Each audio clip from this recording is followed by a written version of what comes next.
vous invite à tourner dans Luc chapitre 1.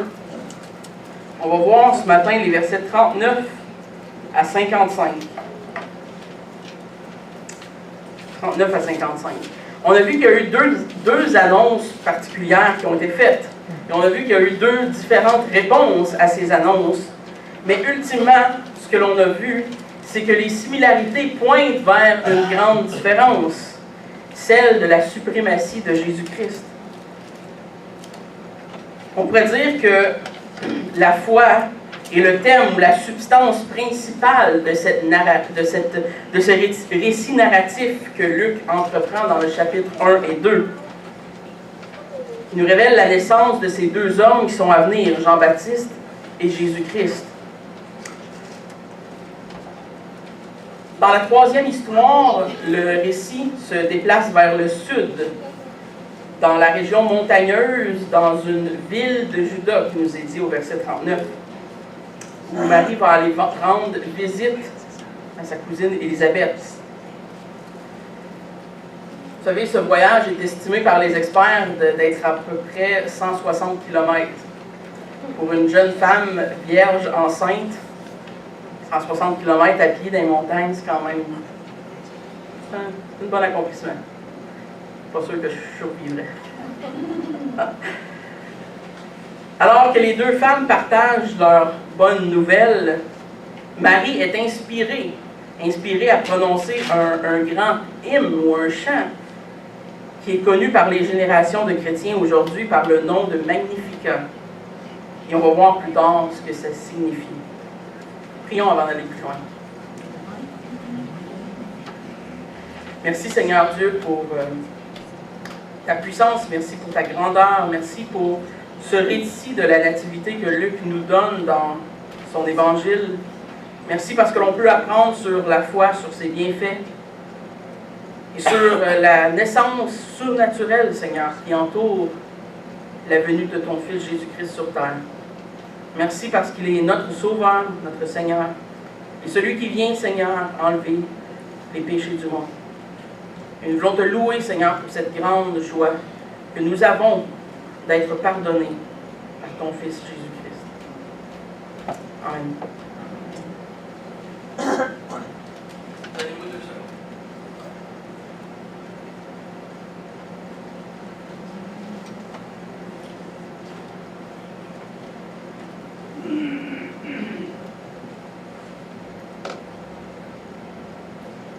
Et voilà, c'était juste trop.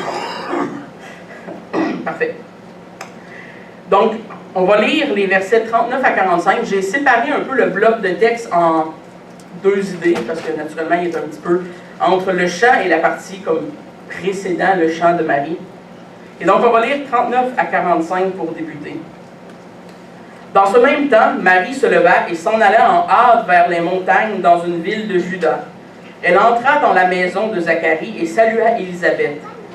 Dès qu'Élisabeth entendit la salutation de Marie, son enfant tressaillit dans son sein et elle fut remplie du Saint-Esprit. Elle s'écria d'une voix forte, « Tu es bénie entre les femmes et le fruit de ton sein est béni. Comment m'est-il accordé que la mère de mon Seigneur vienne auprès de moi? Car voici, aussitôt que la voix de ta salutation a frappé mon oreille, l'enfant a tressailli d'allégresse dans mon sein. Heureuse celle qui a cru, parce que les choses qui lui ont été dites de la part du Seigneur auront leur accomplissement. »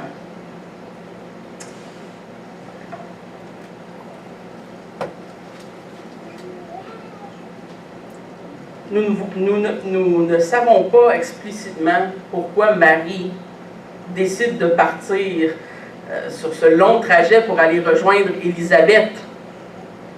Le texte ne le mentionne pas de façon claire, sauf que on sait, si on se rappelle la semaine passée, que l'ange lui avait dit que Élisabeth était miraculeusement enceinte, elle qui était stérile. Et donc on peut s'imaginer que implicitement, l'ange Gabriel l'a motivé à aller voir Élisabeth pour être encouragée. Mais bon, ne faisons pas trop d'extrapolation.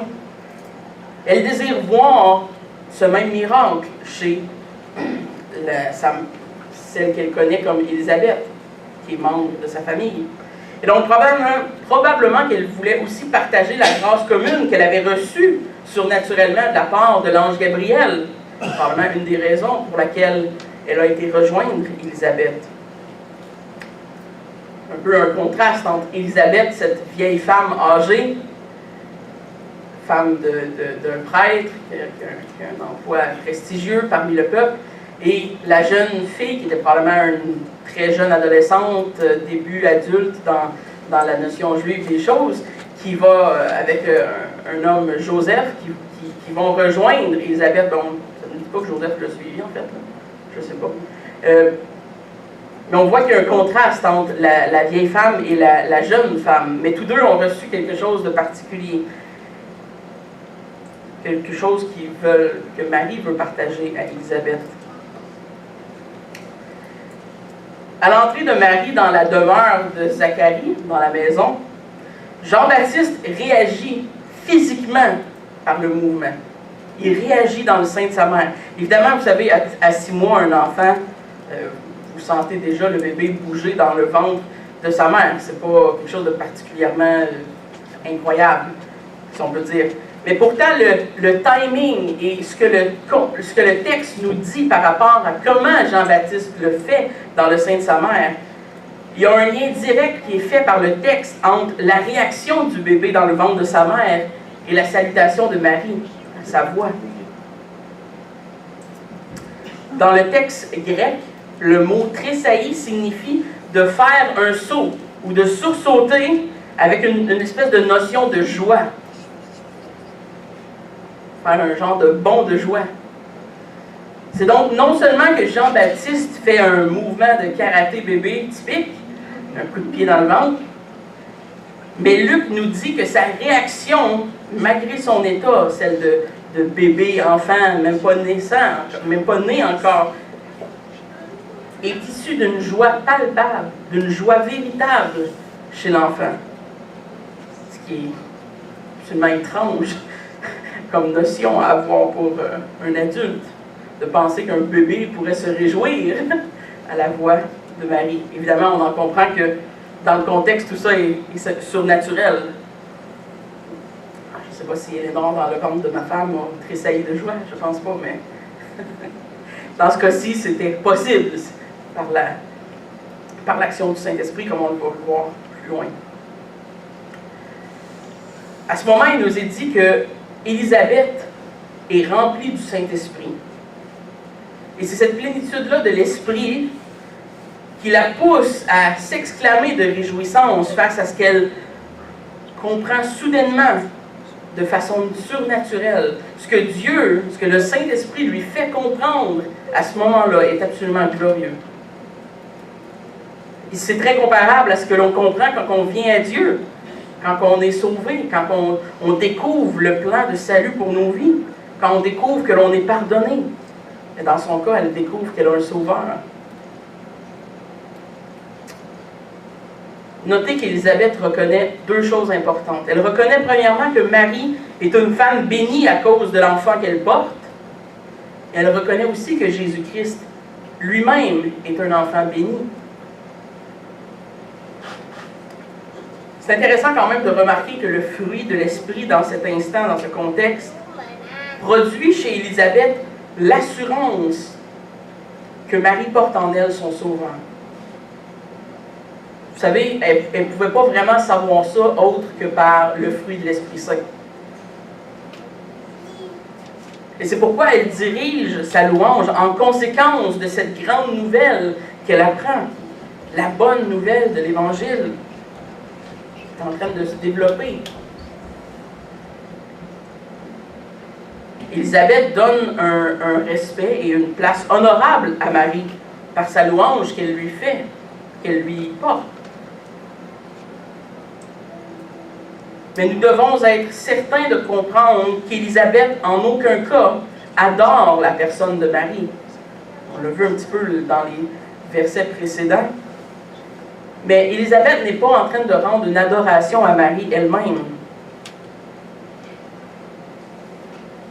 La joie qu'elle vit et l'honneur qu'elle porte à Marie vient du fait que Marie est bénie par Dieu lui-même, particulièrement parce qu'elle a reçu d'entre toutes les femmes du monde d'être la mère de Jésus-Christ. Et donc pour cette grâce, elle est honorée comme telle, et c'est bien qu'elle le soit.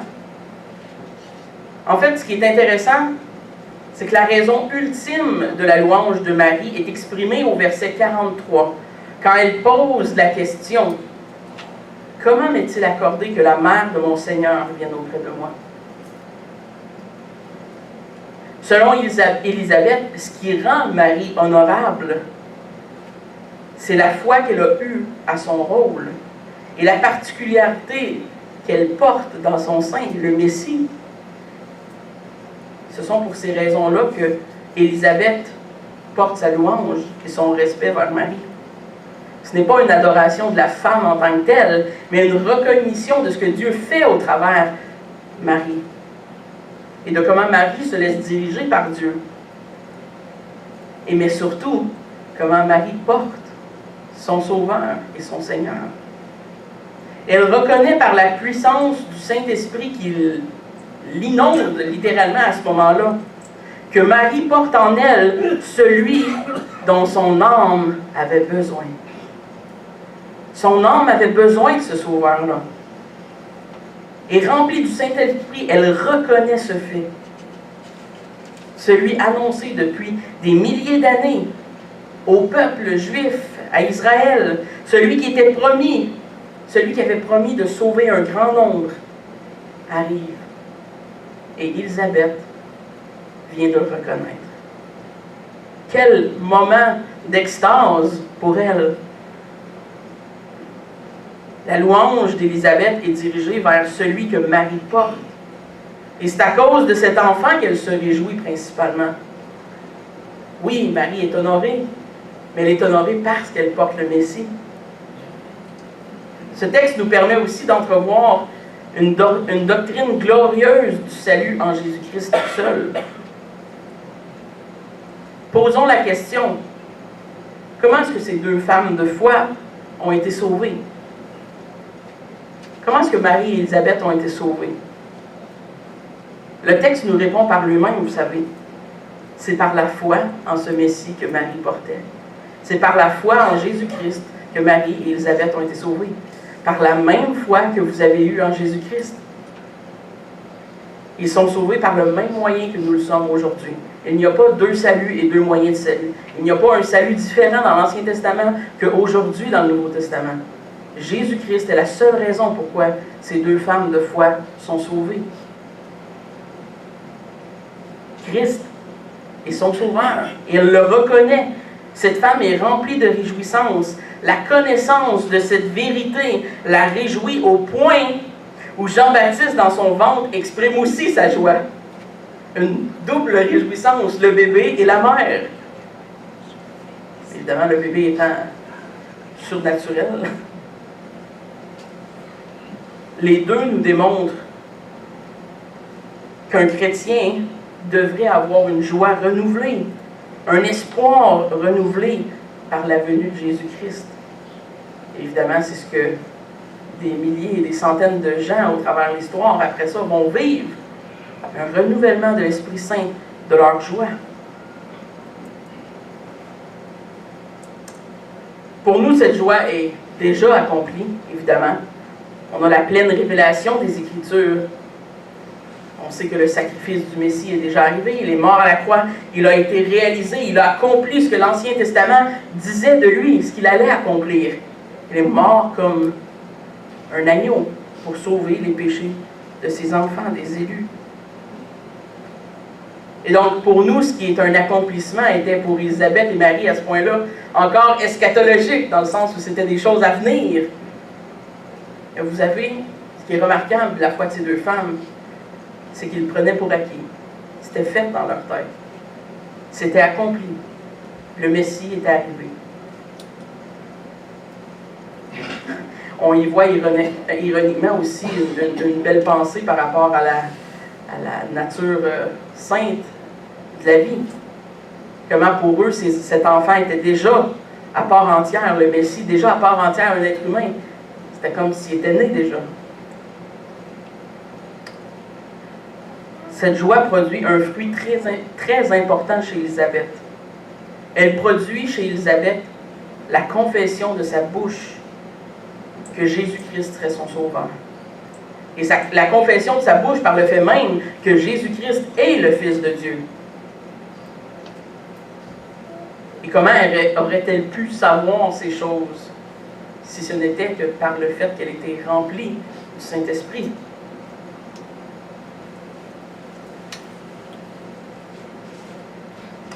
La deuxième section du texte, donc on voit que Marie arrive de son long voyage. Il y a cette scène où Élisabeth loue le fait qu'elle reconnaît Jésus-Christ dans le ventre d'Élisabeth. Mais la deuxième scène ce matin que l'on va voir, on voit que Marie compose un chant d'adoration qui élève une louange à Dieu en réponse à la foi qu'elle a eue. Et donc, lisons le texte. On va lire du verset 46 à 55. Et Marie dit, « Mon âme exalte le Seigneur, et mon esprit se réjouit en Dieu mon Sauveur, parce qu'il a jeté les yeux sur la bassesse de sa servante. Car voici désormais, toutes les générations me diront bienheureuse, parce que le Tout-Puissant a fait pour moi de grandes choses. Son nom est saint.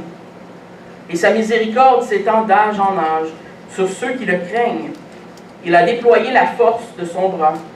Il a dispersé ceux qui avaient dans le cœur des pensées orgueilleuses.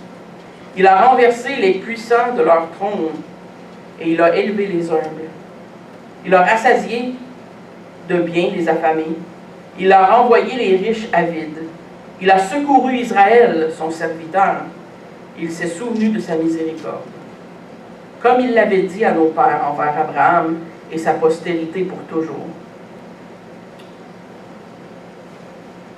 On voit ici un chant, un très beau chant, un chant ou un hymne, peu importe. Le titre de la prédication ce matin, si vous l'avez vu dans le feuillet, c'est Magnificat. Le titre de prière, Magnificat, vient du mot latin. C'est le premier mot du verset 46 qui est écrit en latin. Ben, c'est pas le premier, excuse, mais c'est dans les premiers mots de la prière en tant que tel, qui est dit Magnificat, qui est un mot en latin tiré pour magnifier le Seigneur. Ce que la Louis II traduit par exalte le Seigneur, c'est pas une mauvaise traduction parce que c'est essentiellement ce que ça veut dire, et plus littéralement traduit par magnifie le Seigneur dans la Darby ou la Osterwald, par exemple. C'est par ce titre que les chrétiens depuis plusieurs générations reconnaissent ce chant de Marie. Et vous savez, il y a 4 chants dans l'évangile de Luc qui ont tous un peu des titres en latin, parce que en théologie, on aime bien ça, le latin, c'est cool. Si vous voulez sonner cool, apprenez le latin. Non, c'est un peu une langue inutile à apprendre, mais bon, c'est beau.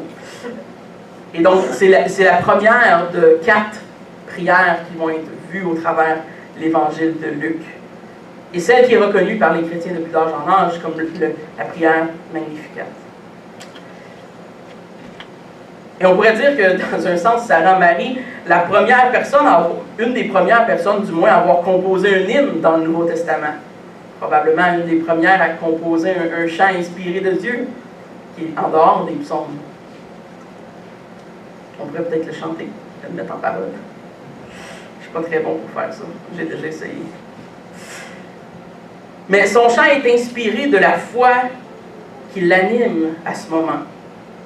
Elle vient de voir Élisabeth être remplie du Saint-Esprit, reconnaître qu'elle porte en elle le Messie. Bon, évidemment, elle le savait déjà, elle l'avait déjà cru, parce que l'ange Gabriel lui avait annoncé, mais ça confirme, ça l'encourage, ça la motive probablement. Elle est inspirée dans sa foi et animée sur le moment pour composer un chant qui reflète une théologie qui est très poétique et qui est extraordinaire en soi. C'est un très beau chant. C'est un très beau chant rempli de très belles vérités.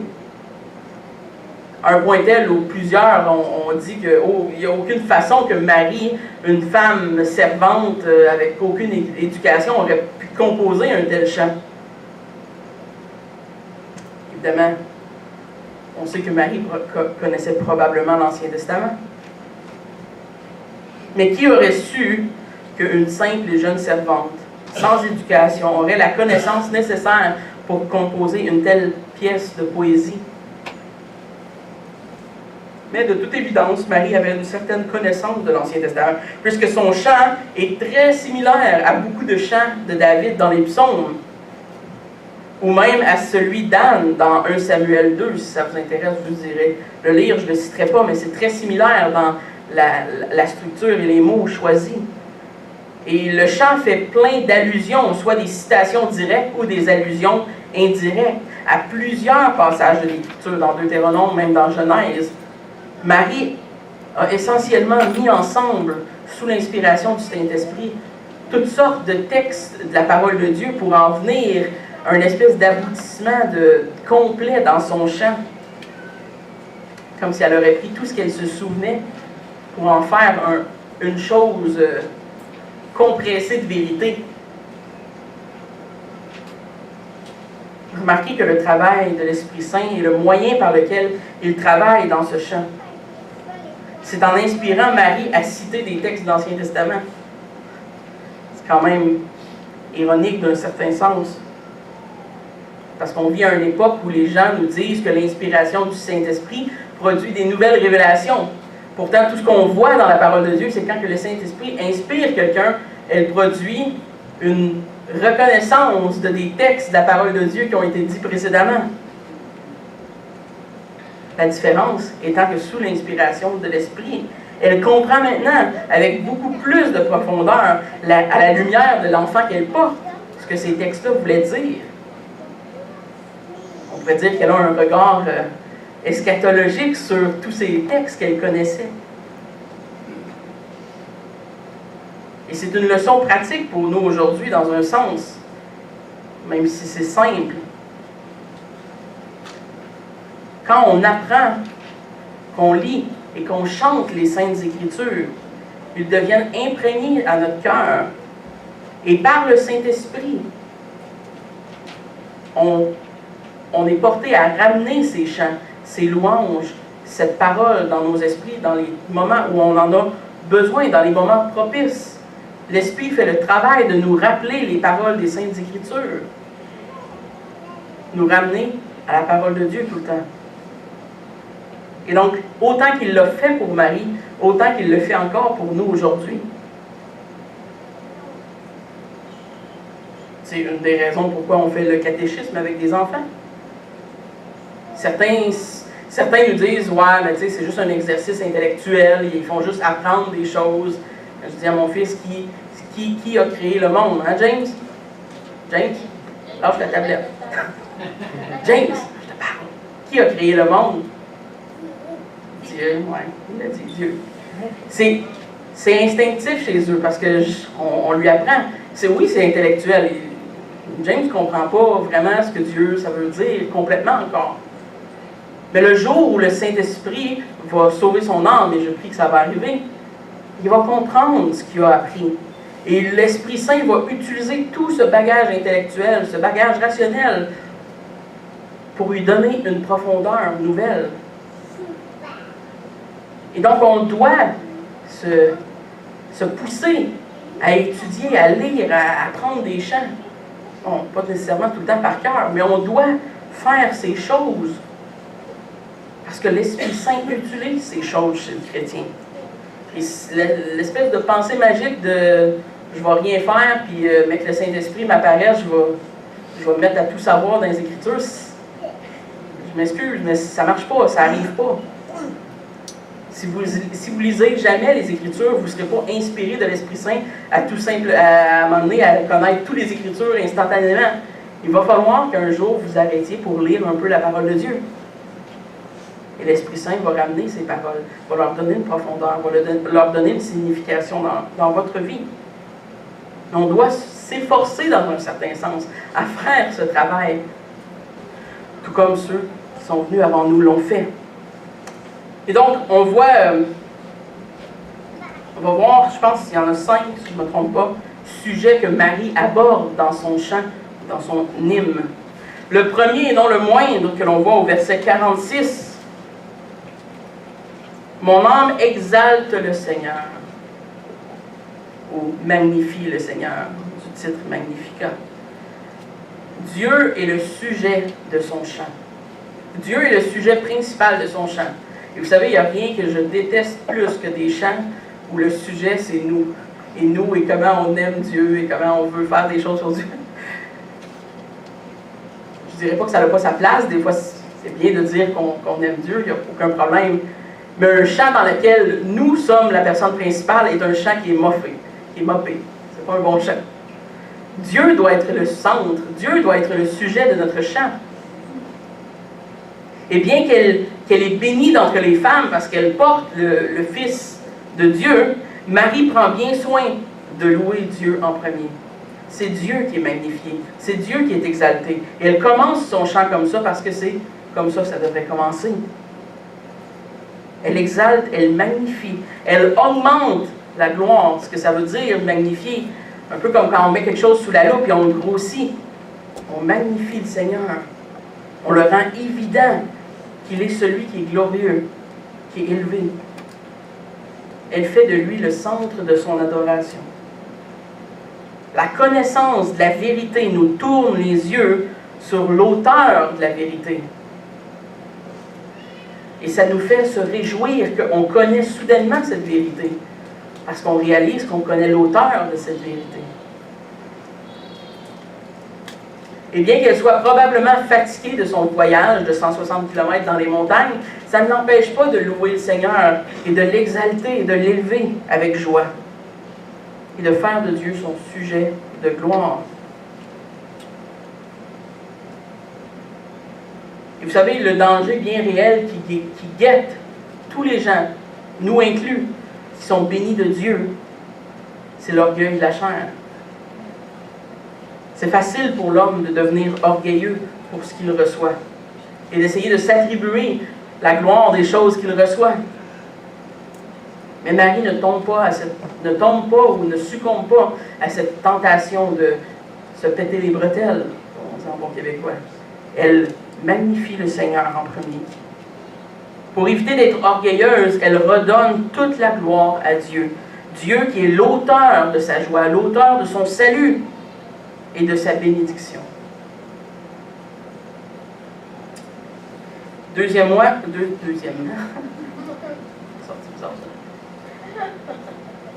Dans les versets 47 et 48, on voit que Dieu est aussi son sauveur.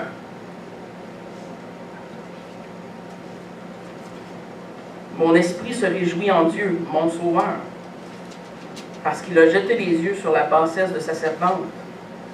Car voici, désormais toutes les générations me diront bienheureuse.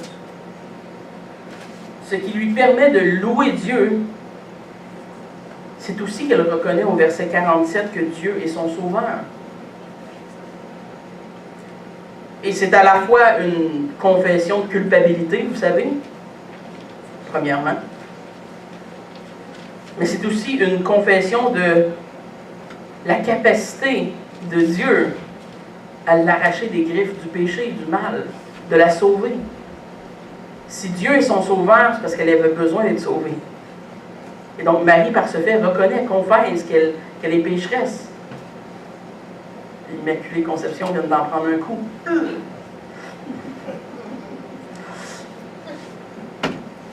Marie reconnaît qu'elle avait besoin de ce sauveur. Mais elle est aussi confiante que l'enfant qu'elle porte sera son salut. Pas parce qu'elle va l'enfanter littéralement. Ben, en partie. Il faut qu'elle l'enfante. Mais parce qu'il va devenir son sauveur. Et parce qu'elle croit. Probablement qu'à ce moment-là, vous savez, elle n'a pas une révélation exacte de tout ce qui allait se passer. Elle allait mourir à la croix. Elle a commencé son ministère à 33 ans. C'était pas comme ça. Marie n'avait aucune idée, probablement, là, des détails spécifiques que l'on connaît aujourd'hui dans les Écritures.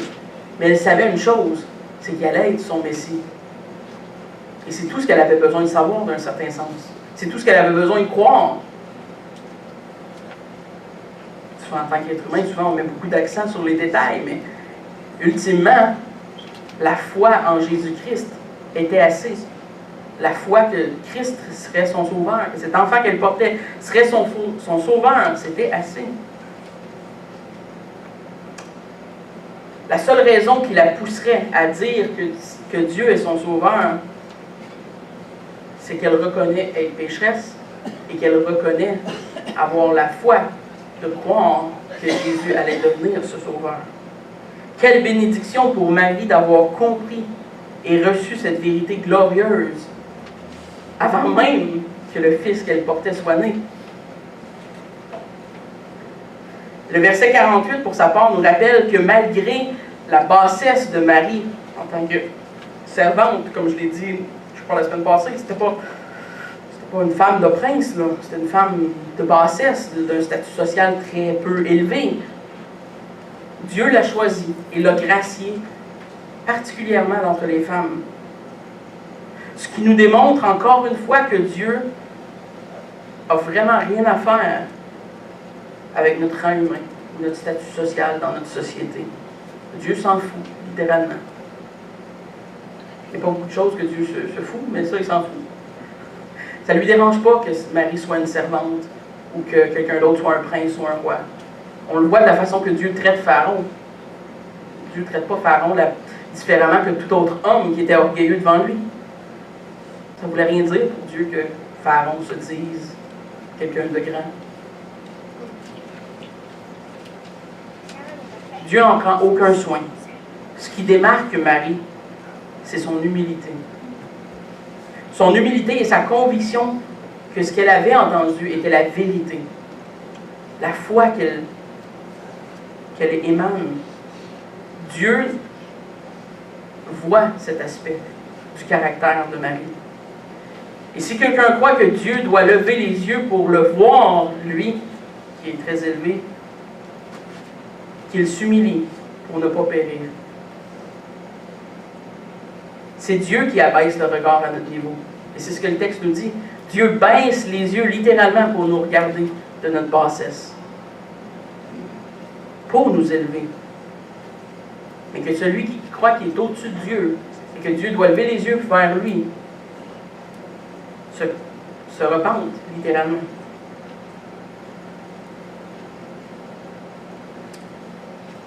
C'est Dieu qui regarde à notre misère et qui nous donne le secours que notre âme a besoin. On pourrait être les gens les plus pauvres, les plus laids, les plus rebelles. Et pourtant, si Dieu nous a choisis comme ses enfants, sa grâce irrésistible nous appelle d'une façon à ce qu'on va magnifier le Seigneur et qu'il va être notre Sauveur. La vérité et la connaissance de notre Dieu apportent l'homme à s'humilier et aussi à se réjouir de son salut. Et c'est à cause de Dieu, et c'est à cause que Dieu est saint, comme Marie le proclame, que nous nous souvenons de Marie. Aujourd'hui, encore aujourd'hui, comme cette femme qui a été bénie de porter le Seigneur. Que l'on se souvient d'elle, comme le texte nous dit, comme une femme bienheureuse. Pas seulement parce qu'elle a porté Jésus, mais parce qu'elle a cru qu'elle portait Jésus. Sa vie est un témoignage en plus à notre égard de la grâce de Dieu. Est un témoignage de comment Jésus-Christ peut prendre une femme basse dans la société et lui donner un héritage glorieux. Plus glorieux que tout ce que les princes de notre monde peuvent avoir. Marie n'était rien dans ce monde. Et pourtant, elle est devenue élevée au-delà des grands princes de notre monde par sa foi. Jésus-Christ, par la naissance virginale, est un témoignage de la puissance surnaturelle de notre Sauveur. La puissance surnaturelle de Dieu. Effectivement, dans ce sens, on se souvient que Marie, comme une jeune femme, qui était basse, qui était une servante, mais qui était bénie de Dieu. Bénie de Dieu et qui a eu la foi de croire ce qui lui avait été annoncé. Et troisièmement, dans les versets 49 à 50, on voit que Dieu doit être proclamé. Parce que le Tout-Puissant a fait pour moi de grandes choses, son nom est saint. Et sa miséricorde s'étend d'âge en âge sur ceux qui le craignent. Dieu est saint. Saint, mis à part, Dieu est radicalement différent des hommes. Eh bien, vous savez que des fois, la tentation, c'est de dire qu'on a été créé à l'image de Dieu. Et donc, on fait une équation comme quoi on est pareil comme Dieu. C'est un peu comme ça que ça marche dans notre tête un peu tordue. Et c'est vrai qu'on est fait à l'image de Dieu. Mais à l'image ne veut pas dire qu'on est Dieu. On est loin, loin, loin de la transcendance de Dieu. On est des créatures. Il est le Créateur. Une bonne distinction. Et je le dis souvent, mais vous avez besoin que je vous le rappelle, je le sais. Dieu n'est pas simplement une version comme surhumaine de l'homme. Dieu n'est pas simplement une version super-héros, où est-ce que c'est comme un homme, mais qui a des super-pouvoirs, qui est très puissant, très grand, très fort. Dieu est différent, il est saint, 3 fois saint. Il est séparé et différencié de l'humanité à un point tel que ça n'a rien à voir avec notre humanité. Il est complètement saint. Et Exode 15, verset 11 nous dit « Qui est comme toi parmi les dieux, ô Éternel? Qui est comme toi, magnifique en sainteté, digne de louange, opérant des prodiges? » Son essence, ses motifs, ses actions, ses pensées sont pures, droites, parfaites. Il n'est pas créé. Il n'est pas limité par le temps qu'il a lui-même créé. Il est en dehors de toutes ces choses-là. Il est éternel. Il existe depuis tout le temps. Jamais il a été créé. Et rien ne peut le surprendre. Est-ce que vous connaissez un homme comme ça?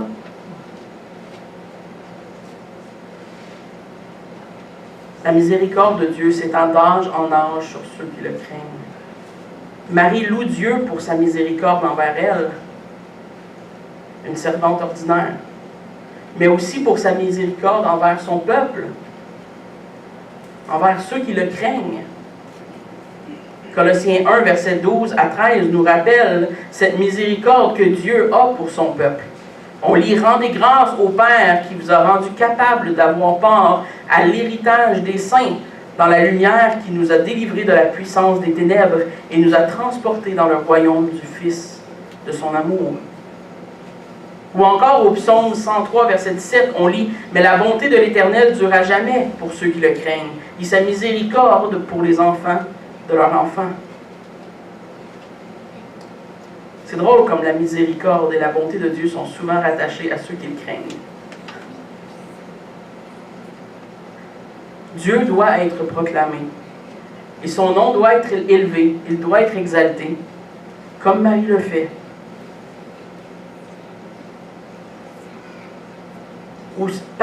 Pour ce qu'il a fait pour nous, mais aussi pour ce qu'il est. Vous savez, ça allait bien quand même avec le chant qu'on a fait tantôt. Qu'on proclame, qu'on loue Dieu pour ce qu'il a fait, et finalement pour ce qu'il est aussi. Il est juste pour nous de louer Dieu pour ce qu'il a fait, comme Marie le fait dans son hymne.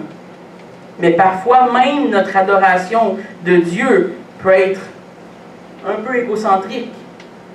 Comme si la chose qui était vraiment importante, c'est ce que Dieu a fait pour nous. Dieu a fait des choses, mais pour nous. Et ce qui est important, c'est qu'on le loue pour ce qu'il a fait. Vous savez comment ça peut devenir égoïste? Quelque chose qui est bon à la base. Et vous savez, nos cœurs pervertissent tout ce qu'ils touchent. On doit regarder au-delà de ces choses pour voir Dieu tel qu'il est lui-même et le louer d'être Dieu. Le louer d'être la personne qu'il est. Parce qu'il mérite en lui-même toute l'adoration de ses créatures. Et le fait est que la plupart de ces créatures sont rebelles et ne veulent pas le louer.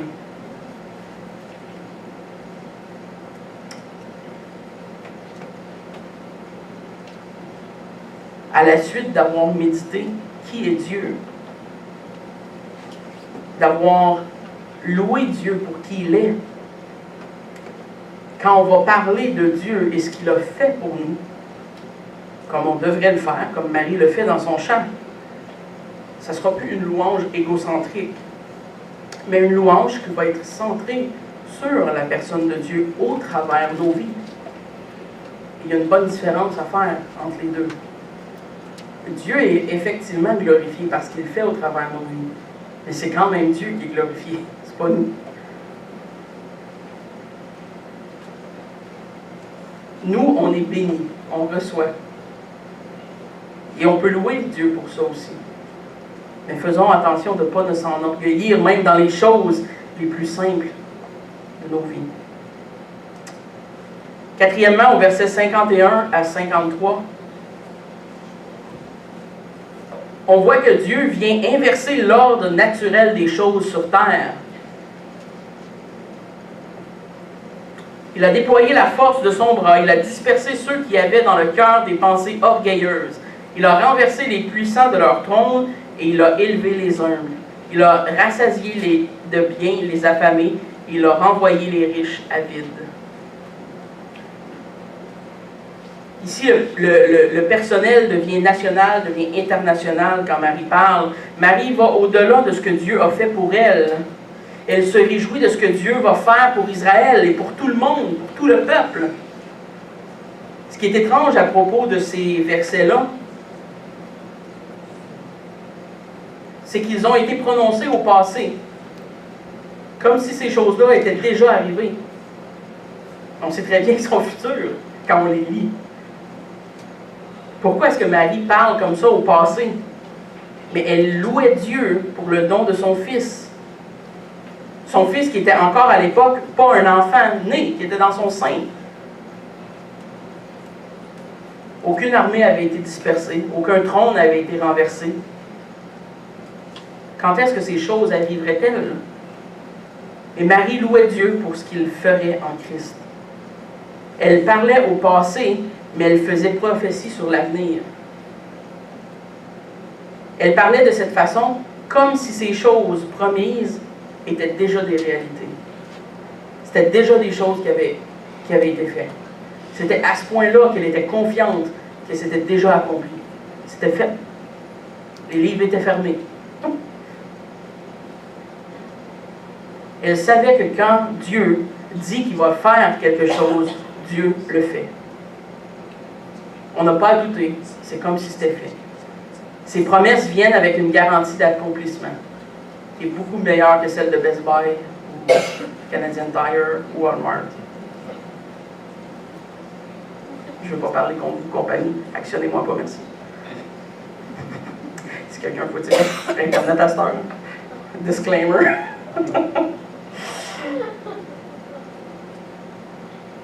De plus, avec la conception du Christ, le grand renversement avait déjà commencé. Le choix de Marie le prouve. Le choix de Marie en tant que mère de Jésus-Christ le prouve. Dieu élevait les humbles et bientôt il allait humilier les orgueilleux. Le Fils de Dieu est venu établir sa domination avec justice et son royaume avec puissance. Ça signifie le renversement de chaque nation fière et l'humiliation de chaque cœur arrogant. Dieu seul mérite le pouvoir et la gloire. Et par conséquent, il doit soumettre tout et tous ceux qui s'opposent à sa volonté. C'est un grand Dieu. Et pour être précis, il doit humilier l'orgueil des intelligents, des intellectuels. On le voit au verset 51. Il doit humilier l'orgueil du statut social des hommes de grandeur, au verset 52. Il doit humilier l'orgueil de la richesse, au verset 53.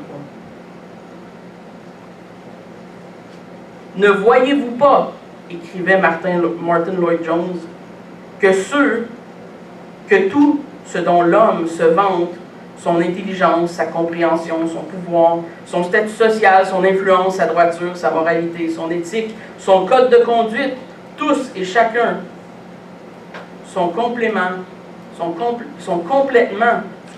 démolis parce que le Fils de Dieu est. Toutes ces choses que l'homme pense être sont anéanties parce que Dieu est. Marie a compris que la venue du Christ bouleverserait le monde. Jésus-Christ viendrait faire exactement le contraire que ce que les gens s'attendent naturellement.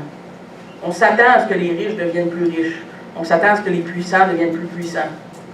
Mais Jésus-Christ vient renverser toutes ces choses naturelles de l'ordre du monde. Toutes les vertus de l'homme, toutes les vertus que l'homme croit posséder en sa personne, Jésus-Christ non seulement les possède parfaitement, il est ces choses parfaitement. Ce n'est pas juste ce qu'il fait, c'est ce qu'il est. Et ceux qui se croient dignes de recevoir un passe-droit par leur grande vertu morale, ou leur grande richesse, ou leur grande intelligence, vont recevoir au contraire l'humiliation. Parce qu'ils doivent être dans la honte pour reconnaître qu'ils sont très très bas devant le Seigneur.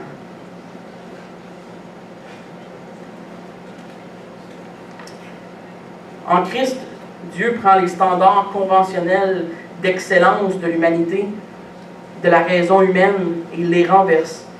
La personne qui exalte, la personne que Dieu exalte, est celle qui est humble, celle qui est un serviteur, celle qui fait sa volonté. La personne qui l'humilie, c'est le chef puissant, celui qui refuse de plier le genou, ou de reconnaître son besoin de Jésus-Christ. Et on voit cette chose se reproduire tout au long de l'évangile de Luc qu'on va voir. L'homme riche va aller en enfer, tandis que le pauvre va être ramené à la maison pour être avec le peuple de Dieu. Luc 16.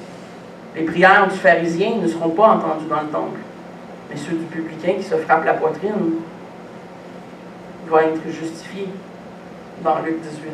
C'est un thème qui revient. Celui qui croit être élevé va être humilié. À la fin de l'Évangile vient le plus grand renversement de tous. Dieu le Fils, qui s'était abaissé lui-même à devenir un homme, par l'incarnation, et ensuite à endurer la mort douloureuse et honteuse de la croix, et ressuscité des morts pour triompher sur la mort elle-même. S'étant humilié, il est exalté. Cinquièmement et dernièrement, pour terminer ce matin, Dieu aide son peuple. Et c'est ce qu'on voit au verset 54 et 55. Il a secouru Israël, son serviteur, et s'est souvenu de sa miséricorde, comme il l'avait dit à nos pères, envers Abraham et sa postérité pour toujours. Christ ne se contente pas seulement de renverser l'ordre naturel du monde. Il ne vient pas juste foutre le bordel. Il nous défend, il nous secourt, il vient à notre secours, au secours de ses enfants, de son peuple, d'Israël, de l'Église pour laquelle il est mort. Dieu vient nous secourir parce qu'on a besoin de secours. Les humbles sont élevés, les orgueilleux sont humiliés. Et c'est vrai autant pour les nations, pour les dirigeants, que pour l'Église et les individus. C'est vrai pour tout le monde. Vous savez, rien n'est plus mortel pour la santé spirituelle qu'une Église avec une grande fierté, une grande orgueil.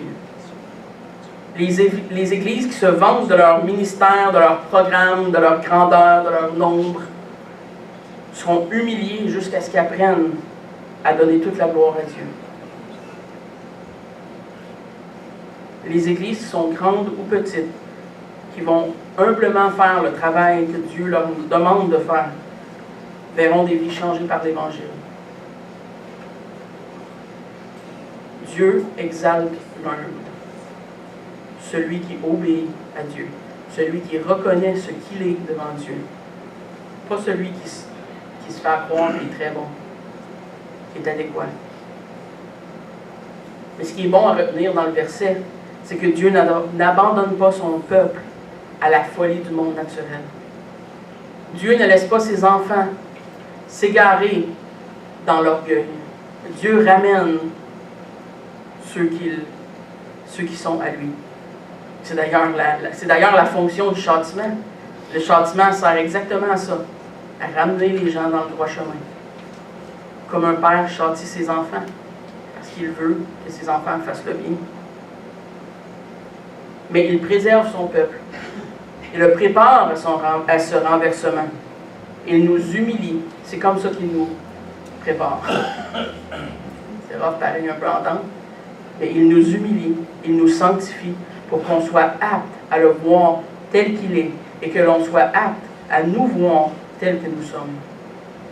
De misérables pécheurs qui ont besoin d'un sauveur. On est pareil comme Marie à cet égard. Et donc, ce matin, en conclusion, les paroles de Marie font ce travail sanctifiant pour nous ce matin. Elle nous apprend à chanter un Magnificat à notre tour, un chant de louange, de réjouissance à notre tour, parce qu'on peut nous aussi magnifier le Seigneur, exalter le Seigneur pour ce qu'il a fait dans nos vies. Et à cet égard, on doit prendre exemple sur elle. Dieu a fait de grandes choses pour nous.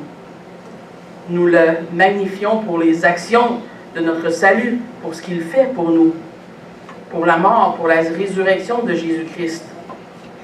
Nous le magnifions pour l'œuvre gracieuse du Saint-Esprit dans nos vies. Nous le magnifions parce qu'il nous humilie dans notre orgueil, afin que Dieu puisse être élevé jusqu'à la gloire qu'il mérite. Et nous le magnifions non seulement pour ce qu'il fait, mais pour ce qu'il est. Parce qu'il est Dieu et il mérite, il doit recevoir l'adoration du cœur de l'homme, sa créature. Et nous avons été créés pour l'exalter. Et c'est seulement quand on fait ça que l'homme trouve son vrai sens à la vie. Vous savez, on peut faire beaucoup de travail, on peut faire beaucoup de bonnes œuvres, on peut faire toutes sortes de choses dans nos vies. Mais si on ne fait pas la seule chose pour laquelle notre Dieu nous a créés, le louer, le glorifier, l'exalter, le magnifier, on ne fait pas la bonne chose. Vous pouvez faire tout ce que vous voulez, mais faites ça. C'est absolument nécessaire de faire ça. Prions.